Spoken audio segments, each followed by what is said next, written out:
And there we are. We are alive and alive. Oh, my goodness. All the way All over live. the place. And I better make sure you can hear what I play. I can hear you. You can It's hear fine. me. Oh, but can I hear the thing? But can you hear this? Sometimes may be good, sometimes may be shit. I can hear that. Okay, excellent. That's good. I'll go ahead and start my recording on my end right now. All right. All right. Yep. It's cool. Folks will start filtering in. Oh, I gotta. Yeah, let me put out a couple as well.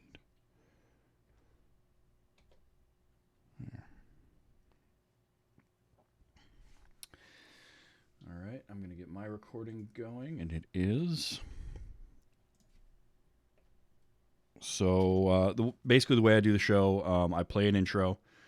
I'll introduce you. We'll just talk for however long we go, and then I'll wrap it up, give you a chance to plug stuff at the end, whatever you got going on or coming up. And then my outro is like 30 seconds of music, and then a little stinger at the end, and we're done. So pretty straightforward. I try to do as little editing as possible. I'm lazy. Okay.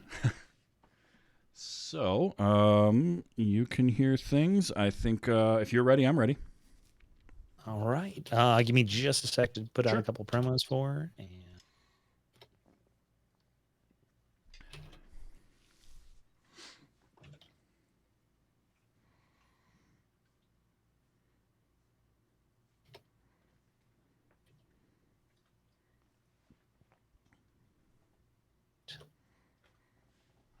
no, it's not on He Who's Steve. It's on TV's Travis.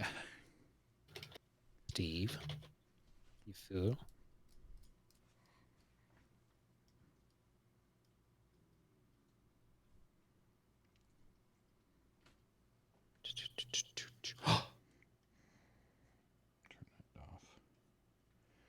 Fantasy football, my phone does not stop making noise all day on Sundays.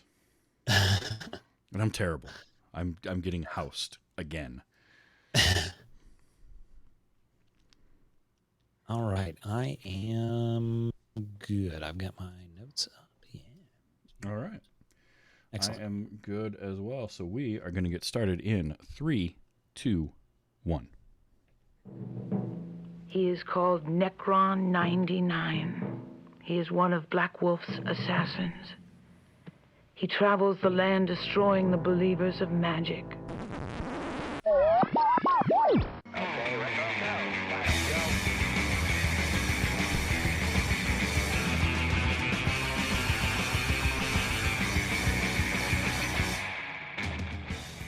Hello and welcome. Welcome and hello. This is Wait, You Haven't Seen? And it's a show where we talk about movies, and specifically, we talk about a movie at least one of us has never seen before. I'm your host, Travis, a.k.a. TV's Travis. This is episode number 184, and our movie this week was 1977's Wizards. Joining me to talk about it, because, like me, he hadn't seen it before, from the Botch Podcast, it is he who is Steve. Steve, how you doing? I'm well. Hi, hello, good morning, happy birthday. How are you?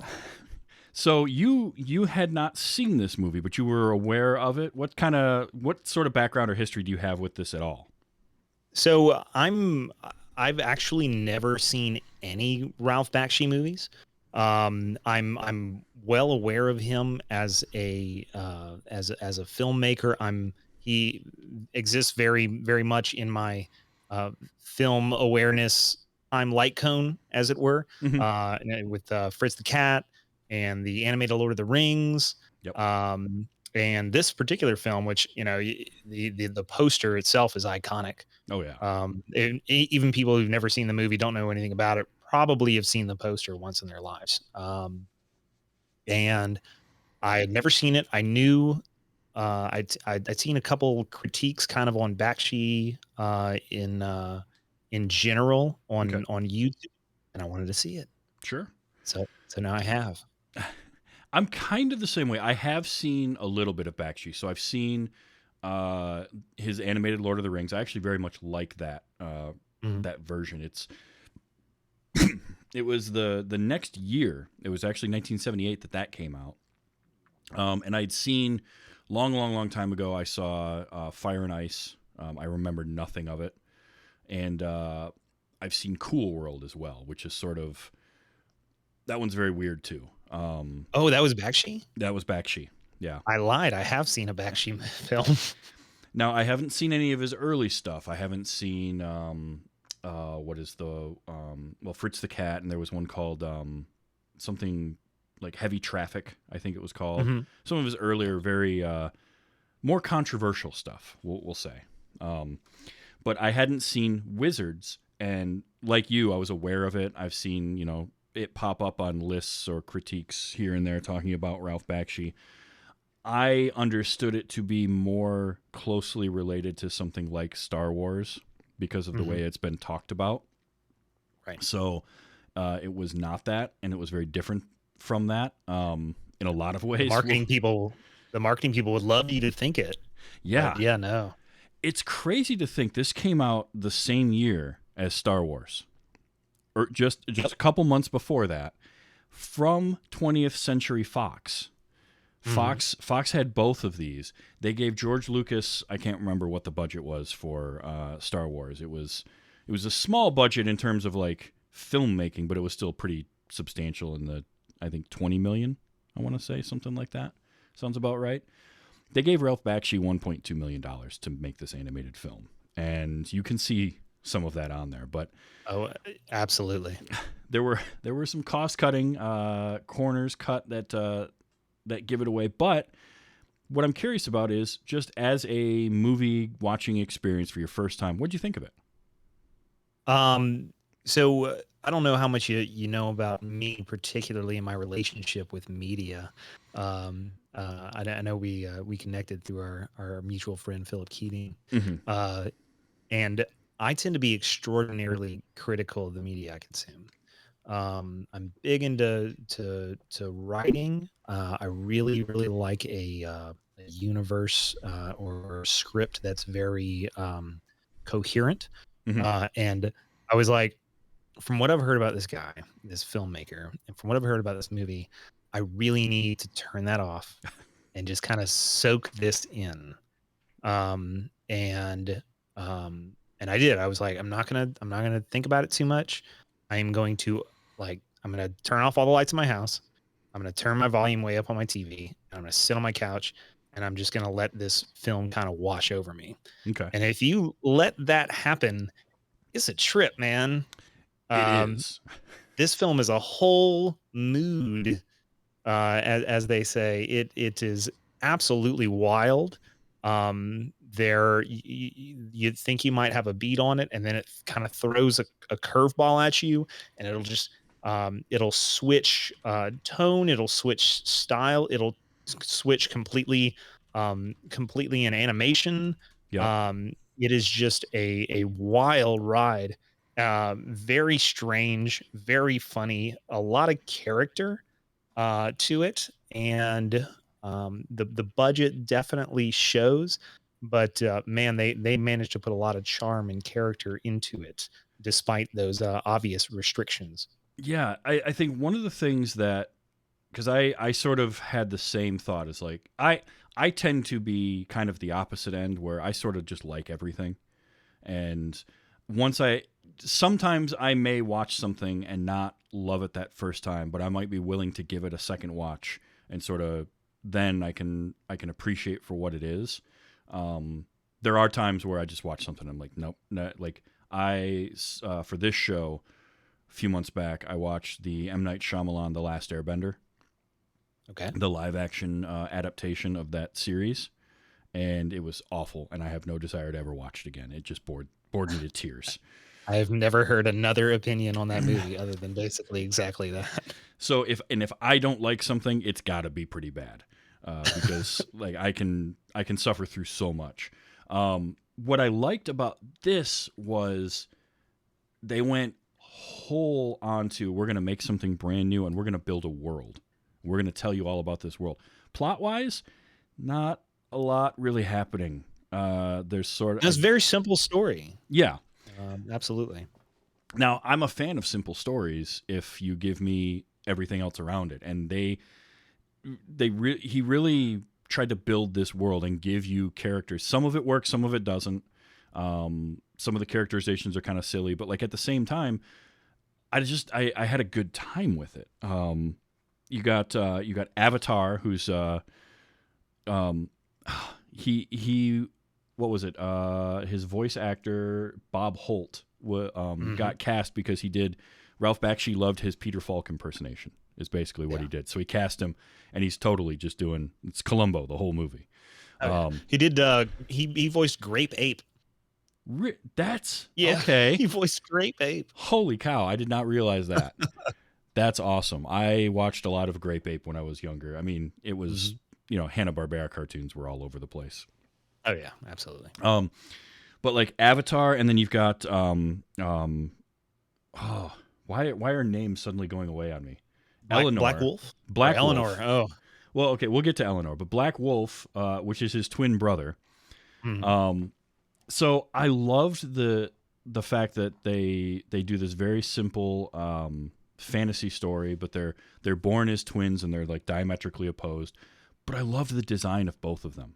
They were because they were so drastically different, but they both looked so cool. I just loved like there was something with Avatar and that like short. He's got the long beard, but it's not white, even though he's supposed to be playing thousands of years old, or millions. I couldn't really follow the timeline in things. That was it's okay. So it is 2 million years after. Okay. I've got my notes right here. It's 2 million years after a nuclear war in our time. Yep. Okay. Then 3,000 years after the foundation of the fairy kingdom, the brothers are born. Okay.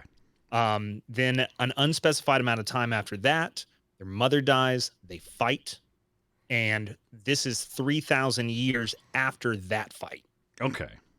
So it's about 2,009,000 years in the future, something like that. Okay. But I loved that design of Avatar. With his great big feet, and he's always barefoot.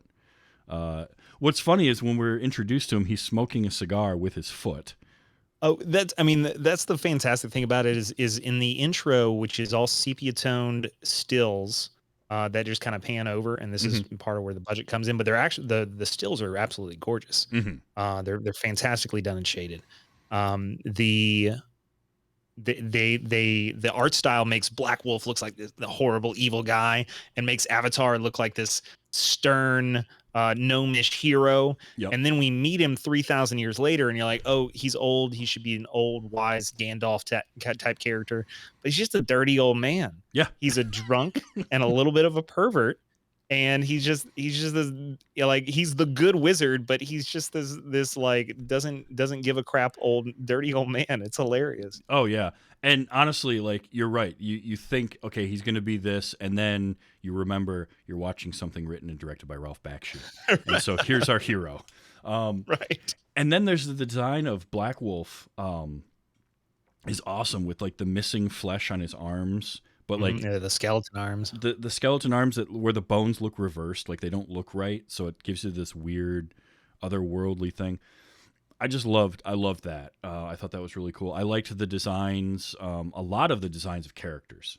The sort of henchmen or troopers with their gas masks and like these really flat colors. There's just something fun about those because they didn't look. I mean, they're like Bakshi has his way of drawing everybody kind of dumpy looking too, which I think is funny. Yeah, so they all got like it's or most everybody. It's very. Like if you know about his origins, it fits. It's that kind of dumpy and like for lack of a better word, it's a kind of a smutty look. Yes. It looks like a dirty cartoon you'd find in like in the Playboy, you know? Yeah. Like that's what it looks like. It really does. And like, I was. Oh, go ahead. Go ahead. I was just gonna say, like, all the guys look kind of dumpy like that, and then all the women do look like those exact cartoons you're talking about that you would find in a Playboy or something. Exactly. Yeah. All the women are full figured and voluptuous, and all the men are just fat and drunk and unkempt. Very much in the style of sitcoms. Yeah. They're no handsome men, but they're ton of gorgeous women around. Yep, and it's always cold. The air conditioning is on everywhere. I matter actually what. have a note here because one of the scenes about halfway through the film, there is a wide shot of an interior, but Eleanor, who is the love interest for Avatar, Yep. is very small in the background. But they made sure to let you know that it's cold in that room. They didn't miss that detail. No, They're just two little pinpricks, but you can see it. Yep, they did. It's hilarious. Never miss that detail. If you've seen, I mean, when you look at Ralph Bakshi's stuff, especially, so there was Fritz the Cat was kind of his first feature. He actually got started working on stuff like Spider-Man, the old Really? 60s Spider-Man cartoon, No where kidding. he kind of got started. But when he went on to do Fritz the Cat, and Fritz the Cat was the first X-rated animated film. Mm-hmm. And so he did that. Heavy Traffic, Coonskin was another one of his. American Pop. No, not American Pop. That's somebody else. Fire and Ice. That was his other like big fantasy one. And then of course, The Lord of the Rings, which a lot of what he did on this, I feel like translated into his version of Lord of the Rings, which I kind of want to talk about in a little bit. But if you see some of his early stuff, like that's how he drew women all the time. And so Eleanor in this, voiced by Jessie Wells, she's like, I guess, half fairy. She's a fairy in training. That was confusing. It is confusing because her father, I think, is an elf. Has fairy wings, but later they meet fairies and she doesn't appear to be like them and treats them as different. I don't know, it's weird. Yeah, and it's strange because there's like, it was supposed to be this time of peace between. So, all right, so there's the nuclear war that destroys the planet, and it's millions of years later, and there are the irradiated lands where all the mutants are coming back, and then the good lands. And on the good lands, it's fairies and elves and dwarves and all these precursors of mankind that are coming back, and they all live in peace and they get along. Until in the movie, we run into the fairies, in which case the fairies are antagonistic towards our friends here, and there's apparently an elf and fairy like conflict because the elf, who is Weehawk in this, are it's weird. There's not like a traditional hero in this movie. Because you get like Avatar's kind of that, but not really. He's a drunk and a little perverted, and he's not really your classic hero. Weehawk sort of is, but at the same time, Weehawk has like some anger issues because he gets really upset really quickly. Yeah, he's very quick to let out a mighty yell and charge at his opponent with a few different fighting styles. Oh, you best bet you'll be hearing that mighty yell a little bit later because absolutely there is no way I wasn't going to capture that audio.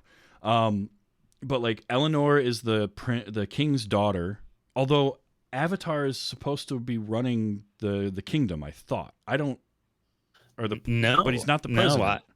I caught this in my second plate. Yeah, in my second, Weehawk comes to warn Avatar about the assassin that's going around trying to kill all the magic folk, and he's just a couple minutes too late, and the president is shot. Yes, the president is some weird-looking elf with a mime mask on. I don't know what's going on. It's really strange. But yeah, he says, "I failed you, my wizard," to Avatar, but then he looks at the president who's been shot and he says, "I fail you, my president." Okay. Okay. But yeah, then there's like Avatar and Eleanor definitely have something going on. She's kind of all about him. And then we had Necron 99 is the robot who's sent by our bad guy. It's Necron 99 and then two other guys, and they're just sent off. Two nameless lizard goblin dudes. Yeah. Remind me of Thundercats. Yeah. I didn't think about that, but you're right. So Black Wolf sends them off. All he says is, "It's time to kill." and they just go off. And there's this thing with technology versus magic, and magic sort of is also like a stand-in for nature in a lot of ways. Right. And I don't know why Black Wolf waited so long to send them out, because it didn't seem like it was that difficult for them. They just sort of would walk into a place and shoot everybody and leave with their whatever guns. But Necron, that's one thing this movie doesn't hold back on as an animated film is, boy, they don't have a problem killing characters left and right and in brutal ways. Popping caps. They walked in when Necron 99 shows up and shoots the president, he just like unloads on him. Oh yeah. And then Avatar stops him and basically reprograms him as a robot into Peace, is what he renames him Peace, and then threatens to if he doesn't do what he says, then I'll do things to you that'll take 20 years to kill you. And then he tells his friends, I promised him a world without pain. Oh yeah, and I'm the good wizard. Yep, exactly. Also, I'm sorry, Necron 99, much better name. Should have just kept that. You don't need to rename it. It's a cool name, man. It really is. And I did see where he was inspired by kind of an underground comic. And I'm gonna find, because I remember the name of it. But he had just a cool look. He's on the poster. Necron 99 on his little camel thing is on the poster for Wizard. So he's kind of the most, for anybody who hasn't seen the movie, he's definitely the most iconic character. Correct. I didn't expect that. He doesn't speak for the first 30 minutes, and then he only has a handful of lines in the whole movie. Yeah, and then, I mean, spoiler alert, but then they kill him off. Sword right through him, and he just sort of deflates, almost unceremoniously. Yeah. Necron 99, really interesting. The whole thing feels like, I love how media is kind of cyclical, and it'll become, a thing will happen, and then 10, 20 years later, people become cynical about it, and they love to see subversion of that thing. And this feels like just right around the right time for the subversion of the Tolkien high fantasy. And it's like, let's make it nasty. This is the anti-Tolkien stuff, and characters like Necron 99, the killer robot that's reprogrammed. It feels a lot like that. Yeah. And I just I dug that. And then you had so Necron 99's riding that little two-legged thing, and they all ride these. They look sort of like a camel, but they sound like a horse. But they're two-legged, which apparently there was a cost-cutting measure right there. They made them two-legged because it was cheaper and faster to animate than four-legged creatures. So that's why they ride on everything that has two legs, but it sounds like a four-legged horse when it's galloping. So yeah, I loved the design of those, though. Those things were cool. Oh, they're definitely iconic, as you say. And they all have every single one of the horses, the two-legged bird, horse, kangaroo mutants. They're not all just generic, the same. Each Eleanor's, Avatars, Weehawks, and Necron 99 are all have their own design and their own little kind of personalities. And even when you see Necron 99 walk out as Peace for the first time, his original horse is there and kind of gives him a side eye, like, "You okay, dude?" It's really interesting little touches. Like, it would have been his second one, because his original one got an arrow through the head. Oh, did it? Was that his second one? Yeah. Well, they still made him look all evil. True. So maybe that's why he was giving him the side eye. He was like, I don't know about this guy. Could be. I mean, that's another one of those where Ralph Bakshi movie, and you got your lovable little horse creature, and gets an arrow through the skull and puts it down, and there's blood too. But it's weird because there was a lot of violence in this, but it's not gory like certain animation these days. The one that always comes to mind for me is if you ever watch Metalocalypse. Oh yeah, and that gets the absolute over the top gore. Yeah, they go like over the top. This has a ton of violence, but and a lot of blood for a movie that was rated PG. By the way, like this movie has the same rating as Frozen. Wow. Because this was 1977 when PG meant something. Like back in that day, parental guidance suggested was you might see some stuff like this is pre-PG-13. There wasn't that rating yet because that didn't come along until the early to mid 80s. So you could get away with a lot more in a PG film. So it was PG and then right into R. Yeah. Back then. Wow. Yep. Okay. Yep. Yeah, that's a lot of playroom by today's standards. And that's how that happened was because you had G, PG, and R, and then X. And so what would happen is that between PG and R was such a wide gulf, and they put Indiana Jones and the Temple of Doom and Gremlins, I think. Gremlins might have been the first PG-13, but I know Temple of Doom was PG. And I want to say maybe it was Poltergeist that was PG. Wow. And like stuff like that. And so what happened was they had to create PG-13 because they needed something in the middle where it's like, yeah, this is scary for little kids, but you know, Right. somebody in their teens probably okay. And like this, I mean, Wizards today. Can you imagine being 10 years old and just walking into Poltergeist without your parents I mean, and just watching Poltergeist? that would Like, what? I was traumatized enough watching that movie and my fear of clowns. I don't need that without like having any idea. No, thank you.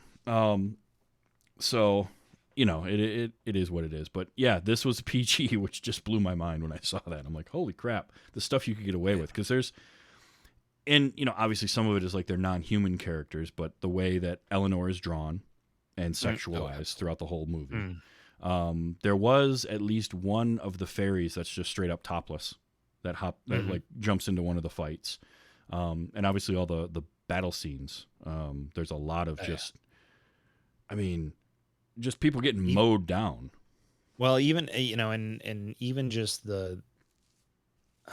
it's hard to put a finger on it or a word to it, but even just the tone of the battle scenes and some of the war footage that is used, it can be very, very disturbing for somebody who's not kind of, you know, been exposed to that before. Yeah, and that's not even getting into the propaganda angle of things that they went through, which I wasn't really prepared for just because I had no idea that was going to happen. So, like, Black Wolf is the bad guy, and he starts unearthing old, ancient technology, because that's his thing, is technology. And it ends up being that his most powerful weapon is a film projector.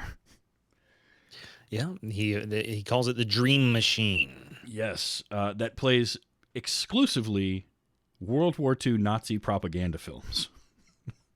Well, and you know, it eases you a little bit into that, but there's such a radical, like, what the heck moment where, because it's fantasy, it's, you know, they set up the world with the post-apocalyptic stuff and everything, but it's very fantastical, it's very foreign, and then about 15 minutes into the movie, after Avatar kind of explains what they want to do, they cut to a scene with Black Wolf in his throne room, and it's just his throne is situated on a giant red swastika. Yeah. And this is the first time you see anything like that in the movie. You're like, wait, what?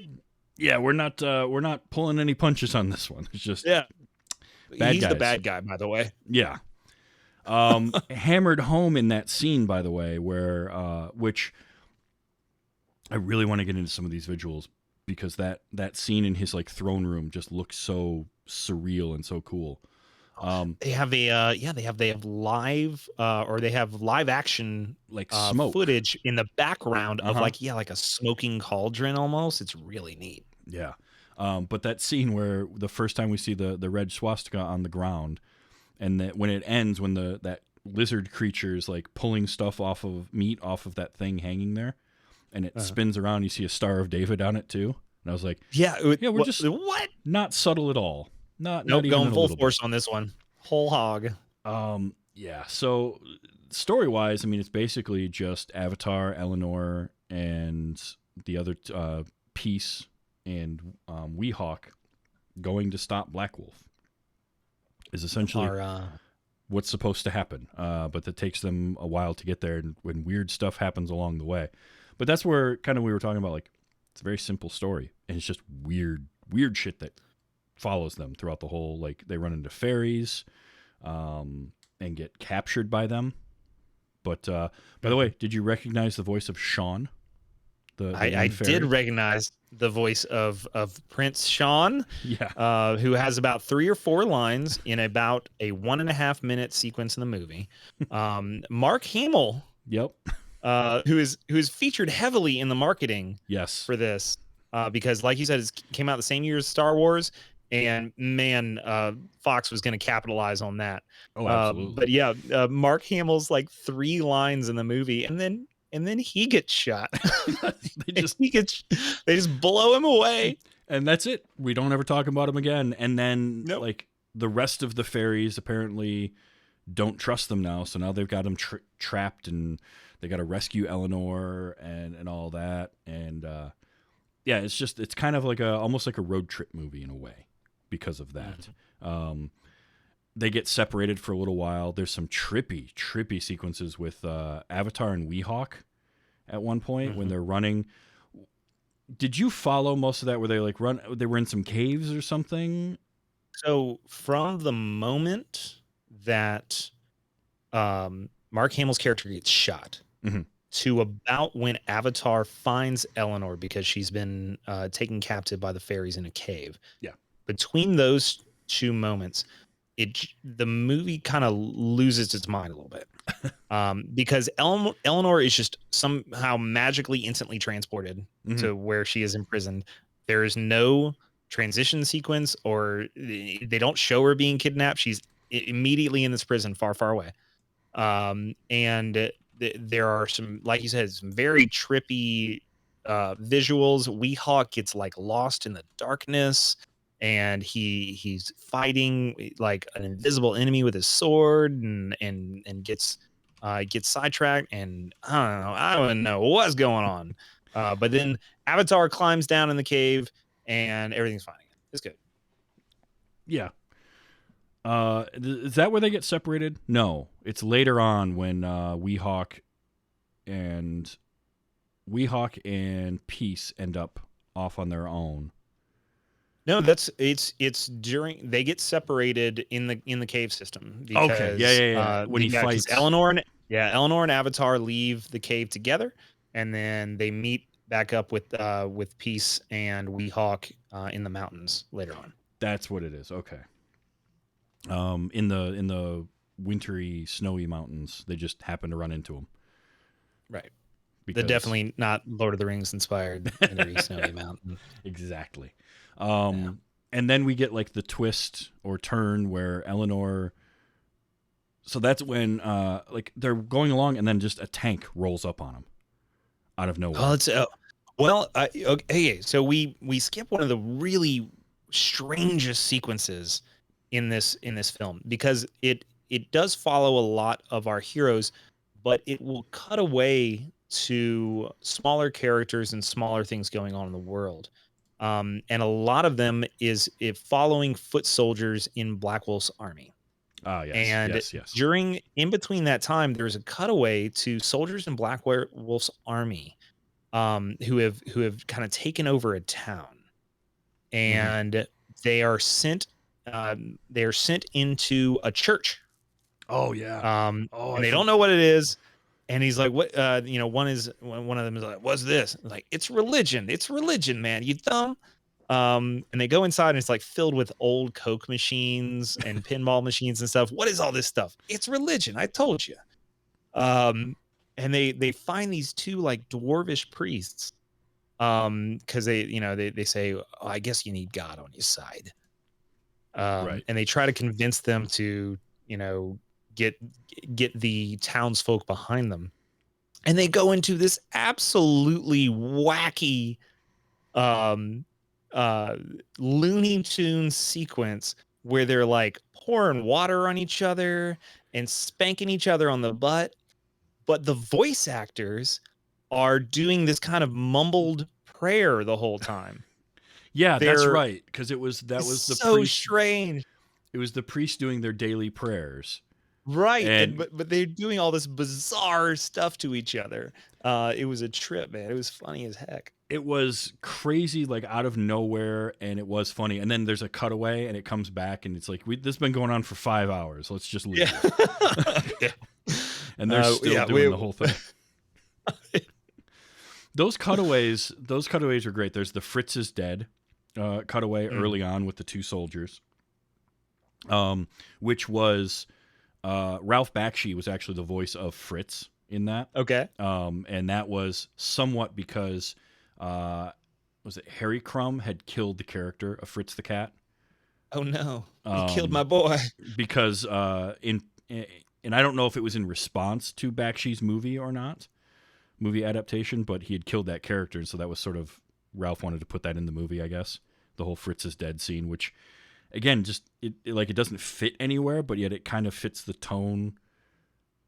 When the movie got goofy, like that fit, but it's also just sort of shoehorned in like this moment with these two soldiers for no reason.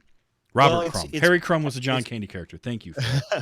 It's part of the the second exposition scene in the film, because they have the big long exposition scene in the beginning. Then you meet Avatar, and he kind of sets up the premise of what the movie's going to be about, and then they immediately go into another exposition scene about how Black Wolf made an army, and then they go into the Fritz is dead scene, which is so strange because the Fritz is dead scene, that all the soldier scenes and a lot of the comedy kind of side scenes, it almost feels like there was a different voice director for them, because it feels a lot more improv, and the voice acting is a lot more frenetic, and it doesn't feel like it feels a lot more like they just kind of gave you hey, look, here's the stuff for the scene, go. Instead of lines to read. It does. Those feel so. This movie, like I said, had like a $1.2 million to $2 million budget, so there wasn't a lot of money to make it. And I do feel like part of it was they didn't do many takes of the voice acting. Yeah, yeah. Oh, there's some lines in here you're like, oh, that was take one. Yeah. The line I talked about earlier, I failed you, my wizard. I failed you, my president. He says it basically like that. He says, I failed you, my wizard. I failed you, my president. I actually have that. It sounds exactly like this. I failed you, my wizard. I failed you, my president. And I'm just thinking, like, you're gonna go with that one? You don't want to do another one?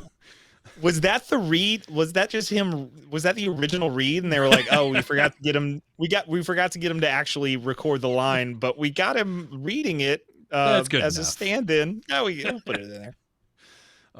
But yeah, there's a few. There was another one. This one was another line like that. It was like a montage leading up to a battle. I think it's actually just before the scene with the church and the priests, was this line. Because they have weapons and technology. We just have love. And it kind of same thing. Like it was like the actor was reading that for the first time. They're like, "Cut, print, we got it. Let's move on." Wait, what? Do you want me to do another? No, you said all the words. Well, you did it. Oh, it was great. By the way, I found the one of the inspirations for Necron 99. It was a comic called Cobalt 60 by Vaughn Bodie. Cobalt 60. I will actually put a picture of this in my Discord. You can take a look at it. Oh yeah. Because it's you can definitely see the inspiration. Like very heavily inspired. Yeah. Absolutely. Oh man, that's looks like concept art for the poster right there. Kind of, yeah. So yeah, I can't believe I forgot about that scene with the church, because that cracked me up when they go inside and it's the religion. You can see the Coca-Cola machine and you can see all the technology stuff like just laying around. It's religion. What are you, dumb? It's religion, man. So there are battle scenes. There's a couple of battle scenes that go on in this. And they are kind of interesting because they get a very frenetic style going on. Um, Uh, but then there's this use of rotoscoping, which was another measure that Bakshi wanted to use to try and save some time and save some money. So he Right. took footage from movies like El Cid and Patton, and I rotoscoped thought I it. saw something from Zulu in there as well. Zulu as well, yes. Yep. Yeah. It was definitely Zulu, El Cid, Patton. There was another one, Alex. I can't remember the name of it now. It looks great though, man, because it's in their rotoscoping they really heavily use shadow. Mhm. Because a lot of the characters they do put some color on some of the closer up shots and make some of them stylized, but a lot of them they're just black shadow Yeah. against the very colorful backdrops that they use. It's this really trippy look to it, and in both of those battle scenes I was just wide-eyed with my mouth open, like what is going on. Yeah, see, um it's very divisive that rotoscoping in this, and he did a very similar thing in the Lord of the Rings. A Mhm. lot of the stuff with the Nazgul in that was rotoscoped. There's a lot of rotoscope battle because I think they have his Lord of the Rings goes all the way up to the Battle of Helm's Deep, Mhm. and they have a lot of that same rotoscope going on there. I love it. I think it's a really cool look because it gives a contrast to his animation style, and there's just something so weird and discordant about it. Discordant is a really good really good word to use. I was gonna say visually dissonant. Yeah.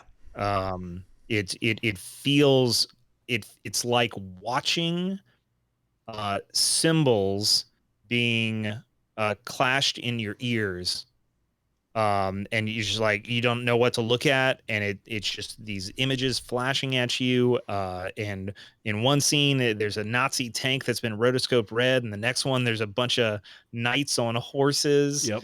And then they'll go back to the traditional animation for a few frames, and then some of them are regular war footage that either they forgot to rotoscope or it was intentional for whatever reason because it's part of the dream machine, and it's just this big mess, which really I think does a lot of it does service to the battle scenes, Oh, for because sure. it gives you the kind of that panic that you might feel in an actual battle. Yeah. Yeah, the actual war footage is the Dream Machine. I don't know what he was projecting it onto, but I liked Mhm. how that propaganda was used in two different ways too. He used Uh-huh. that propaganda footage to rally his troops and get them going, because before that we get the exposition about how he's got his armies, but they can never advance too far because they just get bored partway through, or they give up, or they Right. forget what they're fighting about. Or they get scared because they don't have a cause to fight for. Yeah. Um and yeah, it's uh I said in my notes it says gets the goblins and soldiers way hyped. Mhm. But it also demoralizes the enemy, the elfin armies. Yep.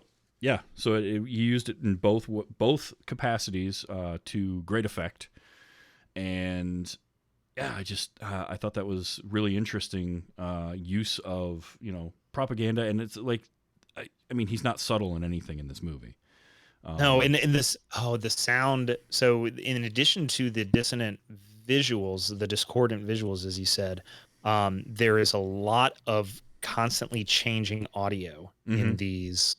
in these battle scenes and in the movie at large. What really gave me another "what is going on" moment is at the beginning of the battle, of both the battles, actually, the one in the beginning and the one in the end. There's footage of the fully animated footage of the goblins and the mutants coming towards the elven army, and they're playing this funk music Yeah.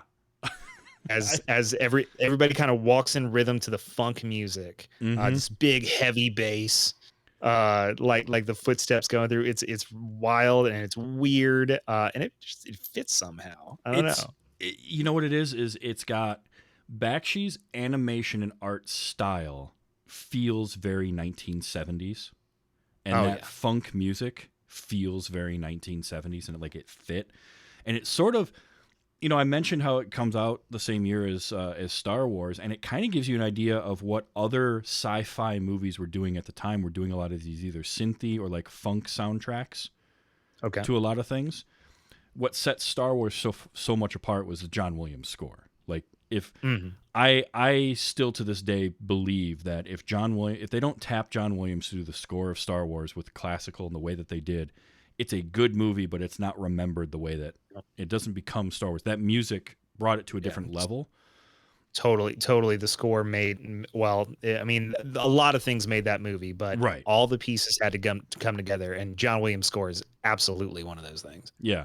And like, so there were times when I was watching this and I was trying to hear sort of that style of music in my head watching the scene, and it doesn't fit the same way. Because you're right, like the movement of the animation fits that kind of funky music, and the music was very kind of all over the place, a lot like the rest of the movie. But whether it be, it's very piecemeal. Yeah, Yeah. It's like it's like they scored each shot rather than each scene, and scored it separately, and didn't quite look at how the whole scene score should go, because you can change pieces of music from shot to shot over an entire scene, and that's fine. But they changed they changed pieces, they changed genres during a scene, shot by shot, which is really strange, but fits with the visuals of the movie as well. yeah. And there was a thing in the 70s with a lot of like overlapping sound too. I've noticed this when I went back and watched Jaws, Close Encounters of the Third Kind. I think The French Connection did it too. There's a lot of like background vocals and talking in a movie where they will just talk over each other, and you'll have like a bunch of people in a room and everybody's talking at the same time, and it's just this din of sound, and then somebody has to try and you're trying to hear your two main characters having their conversation amidst all of this, so you really feel like you're in this room full of people talking. The Citizen Kane effect. Yes. Every movie after it was like, oh, we need to do that. And it feels like they were doing similar stuff with animation at the time too, just this kind of wall of sound, and the music was part of that, I think. Because there's times where like the music mix is weird, where it's lower, and you think, oh, I want to hear this music more, or it gets louder, and then you can't quite hear the dialogue. Maybe it was just the one I was watching. I'm not sure. I don't know who the audio engineers were on this film, but they were either very underpaid, very rushed, or a little unprepared, because the mix is very strange at times. You can pretty much hear all the lines, which is good. But the levels, yeah, they fluctuate a lot. And it's we're going to use this word over and over again. It's a very discordant sound for sure. And I think rushed is probably pretty close, because I know one of the things I read was there were no pencil tests done for this movie. Ooh. That they just drawings went straight to the final product, which that blows my mind. Just my limited knowledge of animation alone. I don't know a whole lot about it, but I know not doing pencil tests is a pretty big thing when you're doing hand-drawn animation. Well, and that you can see that then in the backgrounds, especially the backgrounds of Black Wolf's Castle, of Scorch, particularly have this ink sketch look to them. They look like they are sketched with ink, rather than having a fine line over a pencil sketch. They're super detailed. They're really, really cool looking. I mean, this whole movie is like 70s prog rock album covers. Oh, absolutely. All the backgrounds, so good. Oh man, the elf ships are really gnarly looking, have a very similar style, but which kind of adds to how, I mean, I don't know what a better way to say it, kind of disappointingly undetailed a lot of the main characters are. Especially like Weehawk.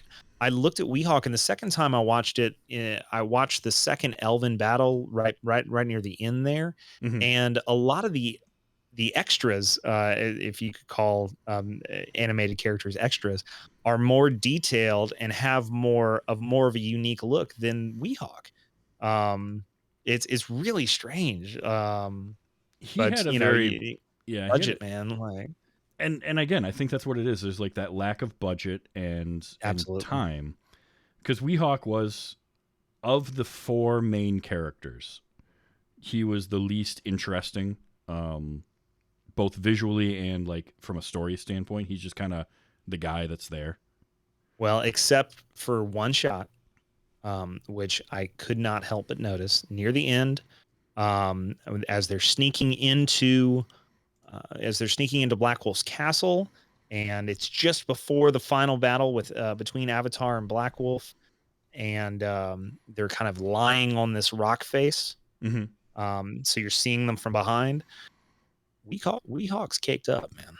Weehawk's been doing some squats. No, They definitely put some finer attention to that in that particular shot. So I was happy to see that detail at least. well, that's good. I do want to watch this again because I do want to watch it and kind of pay a little bit more attention to certain aspects now that I've seen it once. I might catch stuff like that. But that Yeah, I mean, and credit to the animators and everybody involved. There is a lot of detail to be seen with the second and repeated viewings of this. There's a lot going on in this film for such a small budget, despite all its shortcomings. well, and I actually like. So I mentioned how I like the rotoscoping part because I think that just adds like a layer of stuff. But I also liked I enjoyed it. I liked the still frame exposition stuff too. Didn't bother me. I think maybe throwing it in the middle of the movie was kind of like we didn't have time to finish this, so here we go. I think what bothered me about the still frames is the still frames accentuated the budget restrictions on the animation. Yeah. Because the still frames, while they're drawn in the same overall style, they're really detailed. They are very well shaded, and they show you what if more time and more money had gone into this film, how much better it could have looked in general. Yeah. Because those stills are really really beautiful. Like they're really good looking. Yeah, and there's like there was a close-up shot of Black Wolf during, I think it's the final battle, where it's just his face and all that moves is his eyes as he's kind of looking around the battlefield. Gorgeous piece of art that unfortunately, does show some of the shortcomings, you're right, of some of the other animation, because that just looks so good. But in a way too, like with the jumbled kind of tones and tonal shifts and everything, I can give some leeway to some of those animation things because that same, like, the fairies have a very Saturday morning cartoon kind of design to them. They're meant to look like Saturday morning cartoon came to mind several times in that movie. But yeah, they're very simply drawn, a lot of repeated frames. Yep. But I mean, it was a very busy scene too, and they did what they could. So. Yeah. But I definitely think that this is a worthwhile movie to see if you like animation, especially, and this is a good kind of entry into watching Ralph Bakshi stuff, because this was his idea of making a family film. By the way, he's actually said in interviews like, "Yeah, I wanted to try and make a family movie, something for kids," and he made Wizards. Yeah, well, there's not, there's violence and there's some sexualized characters, but there's not really anything. There's definitely nothing pornographic. No. There's nothing. I wouldn't feel horrible about watching this with if I had a kid, watching this with my kid with a little guidance. Mm-hmm. And if it gets too scary, we can turn off the scary parts. Yeah. It's not awful. There are. I grew up in the 80s and 90s, and I mean, shoot, man, the brave little toaster scared the crap out of me. So this is not that too far a cry from that. No, some Some detailed nipples aside. Yes. No, you're right. I think it's a good, like I say, it's a good kind of entry point for Ralph Bakshi. I do think if you liked this, watching his Lord of the Rings adaptation, in knowing sort of it was the same era and probably a similar-ish budget and time restriction, so you can kind of see some of that. But that same animation style, he did have more time with that, so there's a little bit less of like those really discordant imagery. It's a little bit more consistent, but there's that. There's Fire and Ice, which was 1983 that he did. That's really good. Kind of a fantasy, another fantasy type thing, but I think more high fantasy, less sci-fi. Okay. If I remember, it's been forever since I've seen that one. I think it's pretty obvious that he, if he didn't love it, he was heavily inspired by Lord of the Rings. He's definitely into fantasy and making his own fantasy stuff. Yeah. And then if you get through those, going back to see stuff like, if you can find them, his early stuff, from what I hear, it's very challenging, but it's also interesting. So that's kind of, I haven't gone that far yet with Ralph Bakshi, but I'm curious to at some point. Just try to get through like either Fritz or heavy traffic. The 70s had a lot of interesting animation going on. Richard Williams was another one doing some crazy animation at that time. That was when he did his Raggedy Ann and Andy, which I've only seen clips of, but boy, that's like an LSD trip, that movie. That is. This isn't, but that is. Oh, Okay, I mean, well, that's the thing. If you think this is trippy, Raggedy Ann and Andy will take you some places. All right. But I love like these older animation pieces, even older Disney animation. Some of the stuff they were doing in this era is their lesser known or their lesser liked projects, because it's not the really old stuff, and it's not the Renaissance. It's not Little Mermaid and later.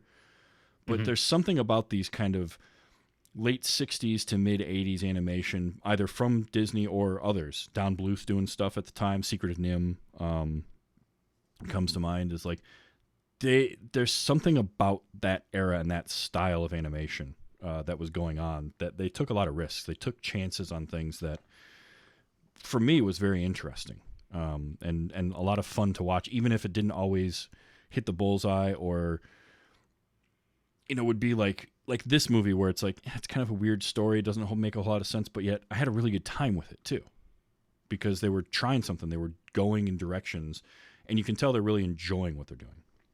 Well, it's the whole period is kind of a animation goes to college. Yeah. Is animation finding itself and it going in all these different directions, and you end up with obviously some people end up with Disney, and some people end up with Saturday morning cartoons, and there continues to be not so much in the late 80s and 90s, but today, a lot of adult animation, not necessarily, of a sexual nature or anything like that, but there's a things you can do in the animation medium that you can't do in others, and stories you can tell visually with animation, and a lot of mature and good storytelling in animation as well. And I think a lot of that came out of the 70s experimentation with it. Yeah, I feel like it's a lot like when comic books were starting to either mature or get a little bit darker as they came out of the Comics Code era, and we came out of the Silver Age, and things got less. You'd still have the goofy, wacky stuff, but it wasn't like every comic was like that. Right. And it was same thing here. You're right. Animation goes to college is a great way to put it. Like, it's maturing, it's opening up, it's experimenting and trying some different stuff. Because I hate when people are like, animation is just for kids. Cartoons are only for kids. Like, no, it's absolutely not. It never has been. It was never just for kids. And it's so reductive to say that, because there's so much that you can do with animation, that and the things you can experiment with and try out. And stories that can be told in short form or long form. I actually really love animation shorts.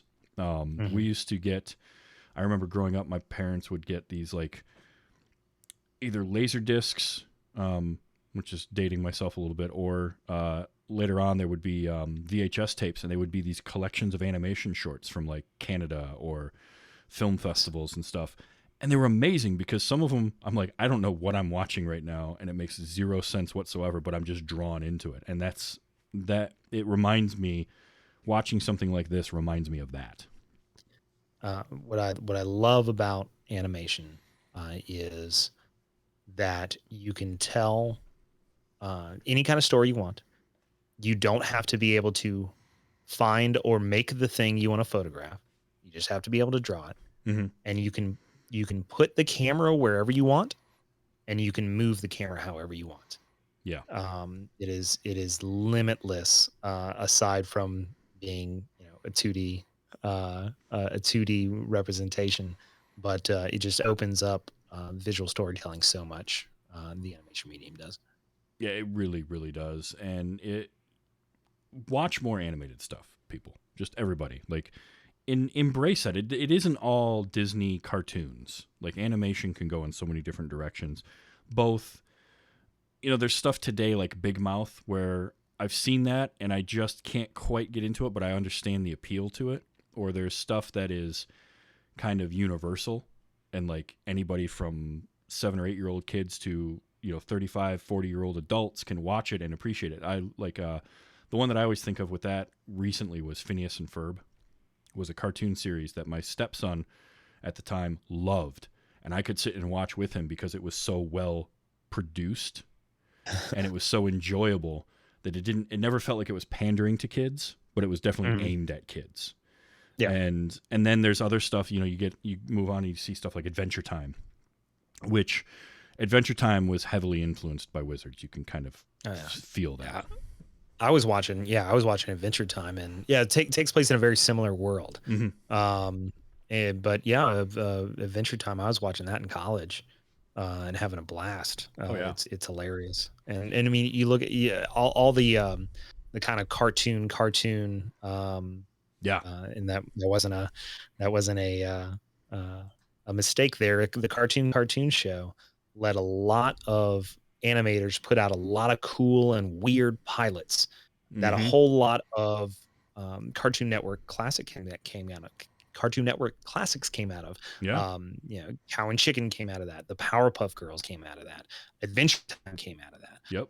All these really really cool, really well produced shows that were, like you said, aimed at kids, but really anybody of any age can enjoy them just because of, like you said, how well produced they are, well written, well animated, and just interesting concepts that came out of that blender there. Yeah. And Phil in the chat brings up one I was just about to say, Liquid Television on MTV. And some of that stuff from the earlier days of MTV was like, you can tell that if it wasn't Richard Williams or Ralph Bakshi or some of these other people, that they were influenced by them. Bakshi actually did a couple of cartoons. Okay. Or the What a Cartoon Show, I think it was, because he did Malcolm and Melvin. Yeah, it was the What a Cartoon Show before it was Cartoon. I believe, yeah. Because he did Malcolm and Melvin, and then another one of that called Babe, He Calls Me. All right. And those were both Ralph Bakshi. So like, I love watching that evolution of animation and seeing things, even stuff like Ren and Stimpy. That was one that played on Nickelodeon with like Rugrats. And how I don't understand. Dude, I have watched some clips from that because I hadn't watched it since I was a kid, and my parents did not let me watch it. I had to sneak it, and I watched some clips from it, and I was like, no wonder my parents didn't let me watch this. This is not for children. No, this is ridiculous. No, and to think that hit Nickelodeon at the same time as like Doug. Yeah. No, this needs to be on a block with Beavis and Butthead, not with did it for a while? Was it on MTV? If it didn't, that's where it belonged. It should not have played between Rugrats and Rocco's Modern Life. No, not at all.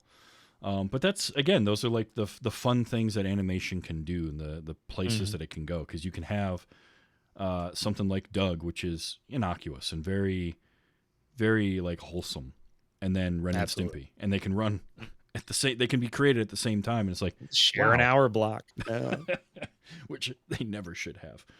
I was the same way. My parents would not let me watch Ren and Stimpy, and there was a reason for that, and I understand it. Oh yeah, I get it now. But so does this make you want to watch some more Ralph Bakshi animation? Do you want to check out Fire and Ice or Lord of the Rings? Absolutely. Yeah, I watched it and just watching it in the mode in the original experience.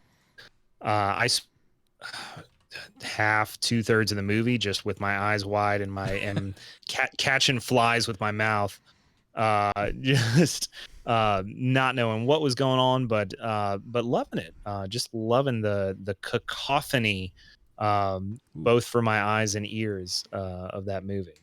That's great. Yeah, I'll definitely check some more out. Oh yeah, it's wonderful use of cacophony, by the way.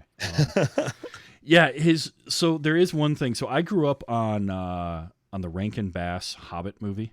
I don't know if you've seen that one before or not, but it was animated. Oh yeah. Mm-hmm. Yeah. So like that was my introduction to Tolkien, was seeing that for the first time. Actually, it's a really fun story. I saw it in a pizzeria. They had like I watched it in school. Nice. Yeah, there was this pizzeria, and they had like a back area, and they had a giant front projection TV back there. And my family, we went there for dinner one night. We sat down, and they had just started playing The Hobbit on there. And so we ended up there for an hour and a half eating dinner, watching that movie, because I didn't want to leave. But I saw that first, and then later on I saw The Lord of the Rings, and Gollum is in both of those, but he's so different.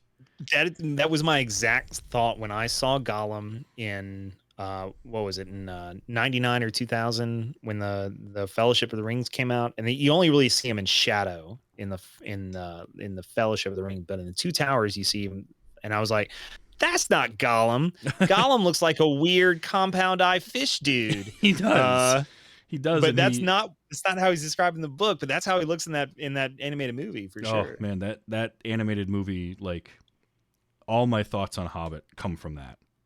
It's just burned into my brain. So when I first saw Bakshi's Lord of the Rings and Gollum is in that, he doesn't have like a weird raspy voice at all. He just sounds like a dude, and it threw me. It throws you because it doesn't make any sense. So when you do watch that, just be prepared for it. Because you can be like, Gollum, what the hell is he? What is that voice? Like, I've never heard. He doesn't sound at all like Andy Serkis. Gollum. Yeah, basically. It's so Where's weird. the Precious?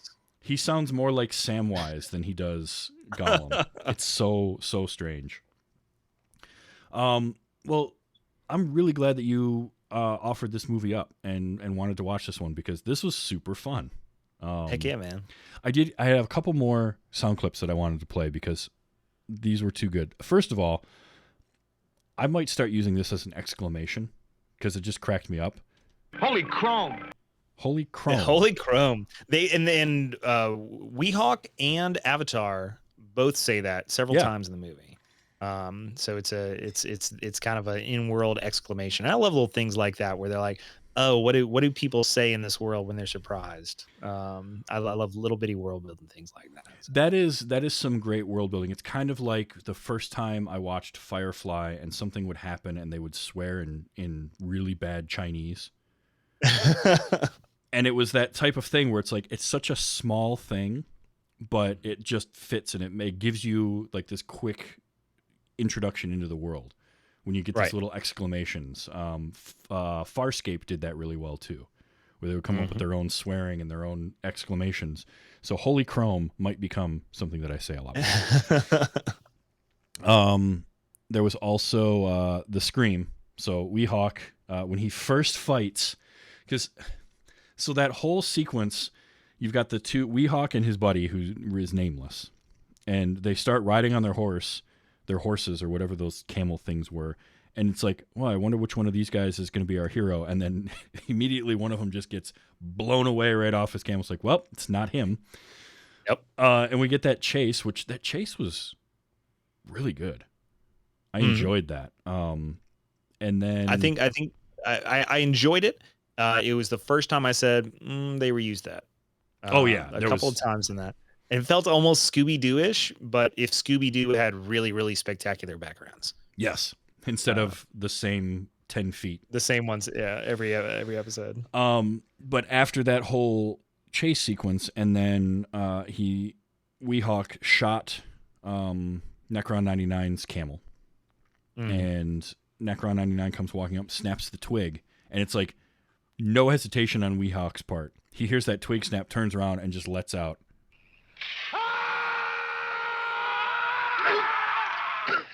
It's like, dude. Yeah, he's a screamer. He's definitely got a little toot on him. Yeah, he does. We need a little bit of anger management, I think, would do him wonders. And finally, we had, well, as I said, Bob Holt did his Avatar voice as Peter Falk. And so at the end, we didn't even mention the showdown between Black Wolf and Avatar. We have to talk about that. It's because it's such a spectacular little subversion. Oh yes, of the epic final battle. Because do you mind if I explain it? It's okay. So the beginning is set up, and it's this sepia toned still of this epic battle of clash of swords and spells and lightning going between the two wizards, and Avatar, the good wizard, emerges victorious, and peace reigns across the land. And then at the end, the two brothers meet again. And Avatar is this dumpy old guy, and Black Wolf is this necromantic, half skeletonized evil dude, and he just kind of stands there while Avatar just talks shit about him. Yeah, for like a minute. And he's like, I look more like Mom. You look like an idiot. You're dumb. I'm gonna show you something that Mom taught me when you weren't around. And he just pulls a gun and he shoots him. And that's it. It was so good. I want to know now, did George Lucas get inspired by that for Raiders of the Lost Ark at all? Oh, that's a really good question. Because it's such a great subversion of that moment. You're ready for this big battle, and he's just like pulls a Luger out and shoots. A Luger. But before he does, one shot through the heart, done. Yep. But before he does, we get, oh yeah, one more thing. And I was like, okay, yep. Throughout the whole movie, I'm thinking, boy, he's really doing a Peter Falk thing. But you know, I'm just wondering. And then when he did that line, I'm like, oh yeah, they're leaning into it. It's totally him being Peter Falk. And then he pulls out the Luger and just shoots him, and that's it. That ends everything. Like, he shoots Black Wolf, and the castle collapses, and everything's good again. That's all it took. It was. I love that. That's such a great subversion. Is the perfect word for it. So, yeah, I love that. This movie's fantastic. This is a fun movie, for it as zany as it is. It's weird, but there's a lot of funny stuff in it, and a lot of eye candy in it. And I would highly recommend giving it a watch, just for, if nothing else, for its novelty. Because it's like nothing else I've ever seen. You know, it's one of those things where I don't want a remake of Wizards, because it is a product of its time. It's a product of its creator. I don't want necessarily a remake of Wizards, but I want a remake of Wizards, because I want more of it. I was thinking the same thing. I was like, man, they made Rings of Power or whatever.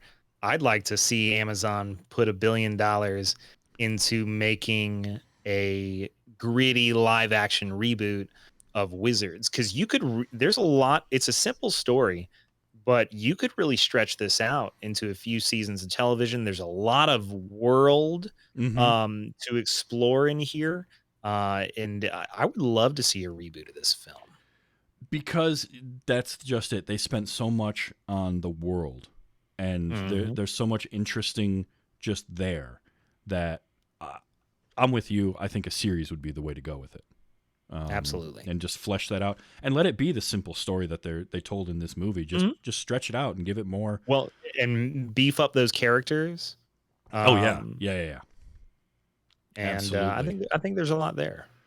And you can even throw in those fun little interstitials of like just goofiness, like Fritz. They killed Fritz. Oh yeah, absolutely.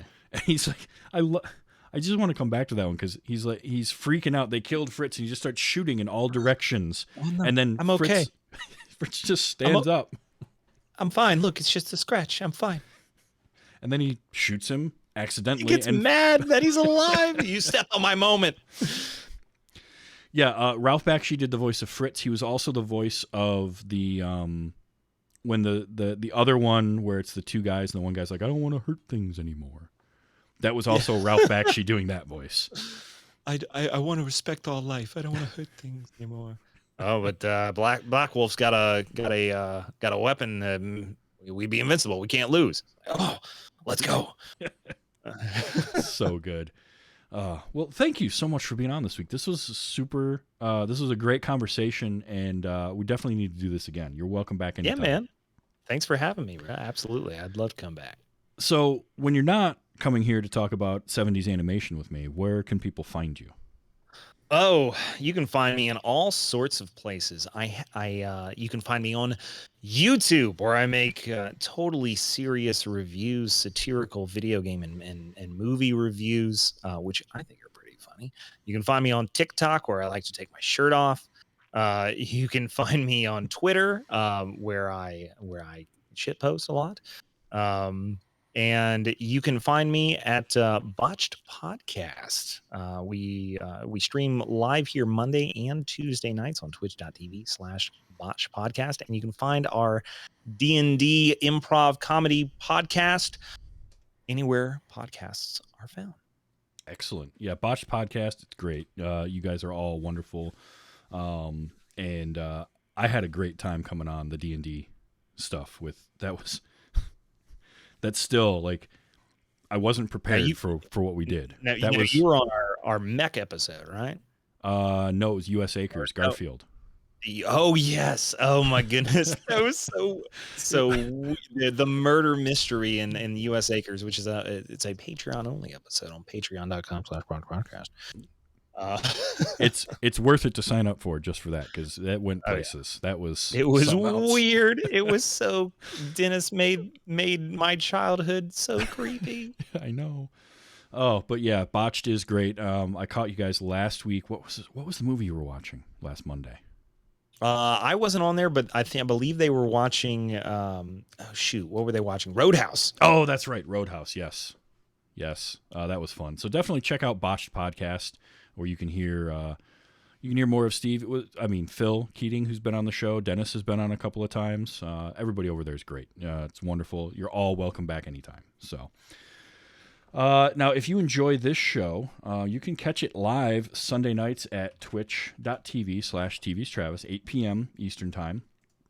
It comes out as a podcast on Wednesdays, anywhere that you can get podcasts, or tvstravis.com is another place to find it. Now, next week, I have Austin Rude is coming back, and he's never seen Apollo 13. So we're going to watch that. I haven't seen that movie in years, but I like Ron Howard, so I'm curious to see how this movie holds up for me, if I like it as much as I remember. It's got Tom Hanks, Kevin Bacon. How can you go wrong, right? But Austin's never seen it before, so I'm curious to see what he thinks. So that is going to be next week, and then after that, we are rolling into October, and we've got some fun stuff in October coming. So keep an eye out for that. You can find me on Twitter at TVsTravis, or pretty much any social media. If I ever start finally getting back to posting on Instagram or TikTok, it's the same thing. I won't be taking my shirt off on TikTok, though. I won't subject you people to that. So so next week, Apollo 13 with Austin Rude. Steve, thank you so much for being here. This has been super fun. Thank you for having me. I had a great time. Excellent. And just remember to enjoy your movies, everybody, and let's be excellent to each other. This has been What You Haven't Seen.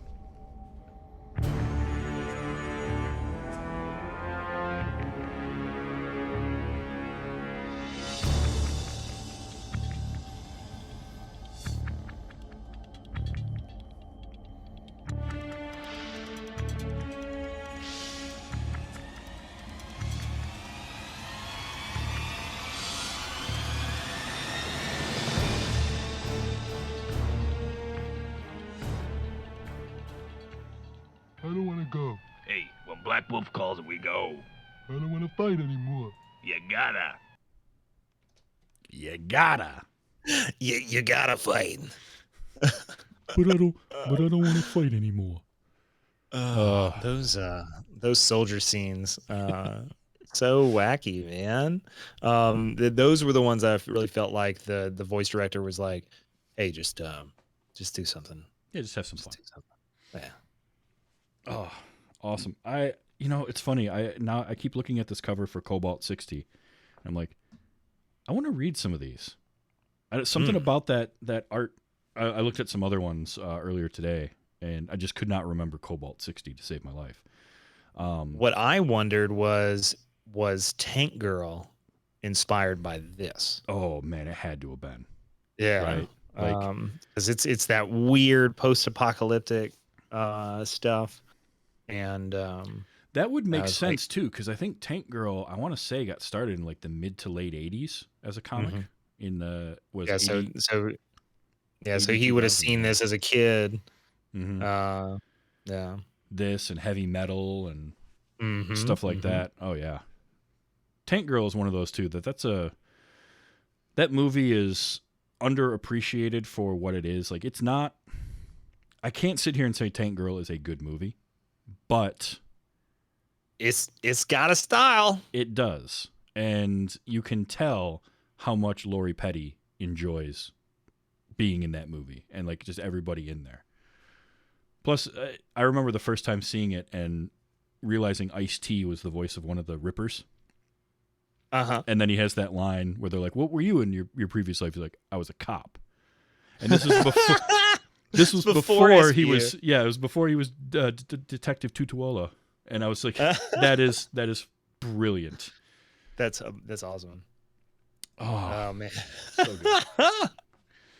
Well, thanks again. This has been great. Absolutely, definitely, anytime, if you think of anything else that you haven't seen before, or if you got like a favorite and you want to just toss it my way, send me a message. I'm always up for more. So. Oh heck yeah, man! We'll do it again sometime for sure. Ben, thank you for being here. Ace, Phil. I saw actually both Phil Rude and Phil Keating in there tonight. Dual Phils. Getting stereo Phils. Everyone should be so lucky. So awesome. Well, you have a good rest of your night. And you too, man. Yeah, this will go out on Wednesday, so I'll tag you when it hits the feed. Cool, man. All right. We'll catch you later. All right. Have a good one. Bye. Bye. I kicked him out. Oh, thank you everybody for being here. Great.